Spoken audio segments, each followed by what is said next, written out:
Hello అండి. ఈరోజు recipe వచ్చేసి మునక్కాయ టమాటా కర్రీ అండి. చాలా చూసేసేయండి. ఇక్కడ టమాటాలు, ఆనియన్స్ కట్ చేసి పెట్టుకున్న మునక్కాయలండి. ఈ 3 తీసేసుకున్నాను. స్టవ్ పైన బౌల్ పెట్టేసుకున్న తర్వాతకు దాంట్లో మనకు కావాల్సినంత ఆయిల్ వేసేసుకోవాలి.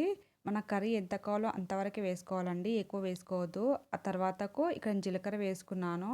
తర్వాత మీరు కావాలనుకుంటే పచ్చిమిర్చి కూడా వేసుకోండి. కానీ పిల్లలు స్పైసీగా ఉంటుందని చెప్పేసి నేను వేయట్లేదండి. కరివేపాకు వేసుకున్నాను. ఆ తర్వాత అవి కొద్దిగా ఫ్రై అయిన తర్వాతకు ఇక్కడ చిన్నగా కట్ చేసి పెట్టుకున్న ఆనియన్స్ వేసేసుకున్నాను.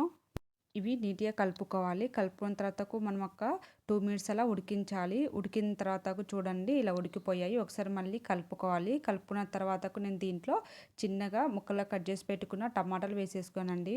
ఈ టమాటాలు కూడా వేసుకున్న తర్వాతకు మనం నీట్‌గా కలుపుకోవాలి. కలుపుకున్న తర్వాతకు మళ్ళీ మనం క్యాప్ పెట్టేసుకొని ఒక 2, 3 మినిట్స్ వరకు ఉడికించాలండి. అలా ఉడికిన తర్వాతకు మళ్ళీ ఒకసారి మనం క్యాప్ ఓపెన్ చేసి చూడాలండి. అడుగు అంటుతదేమో అని చెప్పేసి మధ్యలో ఒకసారి కలుపుతూ ఉండాలి. ఇలా కలుపుకుంటూ ఉండాలి. తర్వాతకు మళ్ళీ ఇక్కడ నేను క్యాప్ పెట్టేసుకొని ఒక 2 మినిట్స్ ఉడికించాను. ఆ తర్వాతకి ఇక్కడ నేను సాల్ట్ వేసాను. సాల్ట్ వేసిన తర్వాతకు పసుపు, కారం, అల్లం వెల్లుల్లి పేస్ట్ ఇవన్నీ వేసేసుకున్న తర్వాతకు మనమంతా నీట్‌గా మొత్తం మిక్స్ అయ్యేటట్టు కలుపుకోవాలండి. ఇలా కలుపుకున్న తర్వాతకు మనం క్యాప్ పెట్టేసుకొని మనం ఒక 5 మినిట్స్ వరకు ఉడికించాలండి. ఈ ఉప్పు, కారం ఇవన్నీ ఉడికిపోవాలి కదా! ఉడికిన తర్వాతకు ఇక్కడ నేను ఒకసారి క్యాప్ ఓపెన్ చేసుకొని చూసానండి ఉడికిపోయాయి. ఆ తర్వాతకు మనం నీట్‌గా కడుగు పెట్టుకున్న మునక్కాయలను వేసేసుకోవాలండి దాంట్లో. వేసుకున్న తర్వాతకు అది కూడా ఆ మునక్కాయలకు మొత్తము ఉప్పు, కారం, అల్లం వెల్లుల్లి పేస్ట్, పసుపు ఇవన్నీ పట్టేటట్టు కలుపుకోవాలండి. మనము సాల్ట్ ఎక్కువ వేసుకోవద్దు. ఎందుకంటే వేసుకుంటే ఆ మునక్కాయల లోపలికి సాల్ట్ వెళ్ళిపోయి సాల్ట్ అనేది ఎక్కువైపోతదండి. అందుకే మనము కొద్దిగా వేసుకొని కలుపుకోవాలి. మనం ఒకసారి మళ్ళీ టేస్ట్ చేసుకున్న తర్వాతకు సాల్ట్ సరిపోయిందంటే వేసుకోవద్దు. సరిపోలేదంటే కొద్దిగా వేసేసుకోవాలి. ఎక్కువ వేసుకోవద్దు. మునక్కాయ కర్రీ చేసినప్పుడు సాల్ట్ ఎక్కువ వేసుకోవద్దండి.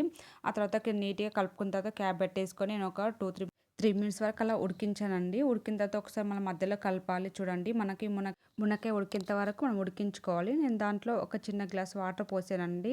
దాంతోనే ఒక హాఫ్ గ్లాస్ కూడా మళ్ళీ పోసి నీట్‌గా కలుపుకున్న తర్వాతకు నేను క్యాప్ పెట్టేసుకొని మళ్ళీ ఒక 2 మినిట్స్ వరకు అలా ఉడికించానండి. ఉడికిన తర్వాతకు ఇలా ఆయిల్ పైకొచ్చిందంటే ఉడికినట్టు.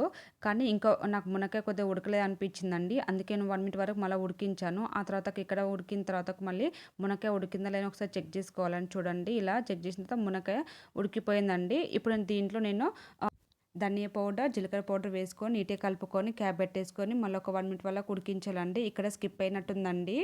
మీరైతే కంపల్సరీ వేసుకోండి. ఆ తర్వాత ఇక్కడ ఒక 1 మినిట్ తర్వాత ఉడికిన తర్వాత నేను ఇక్కడ కొత్తిమీర వేసేసుకున్నానండి. వేసుకొని మళ్ళీ ఇదొక 2 మినిట్స్ అలా ఉడికించాలండి. కొత్తిమీర మళ్ళీ పచ్చివాసన అలా ఉంటది కదండీ! తినబుద్ధి కాదు కదా తినేటప్పుడు. అందుకే నేను ఇది నీట్‌గా కలుపుకొని ఒక 2 మినిట్స్ అలా ఉడికిన తర్వాతకు మనకు ఫైనల్‌గా మనకు కర్రీ రెడీ అవుతుందండి. 2 మినిట్స్ వరకు క్యాప్ పెట్టేసుకొని ఉడికించుకోండి. 2 మినిట్స్ తర్వాత కర్రీ రెడీ అయిపోయిందని చూడండి. కర్రీ రెడీ అయిపోయింది. ప్లీజ్ లైక్ చేయండి, షేర్ చేయండి, సబ్స్క్రైబ్ చేసుకోండి.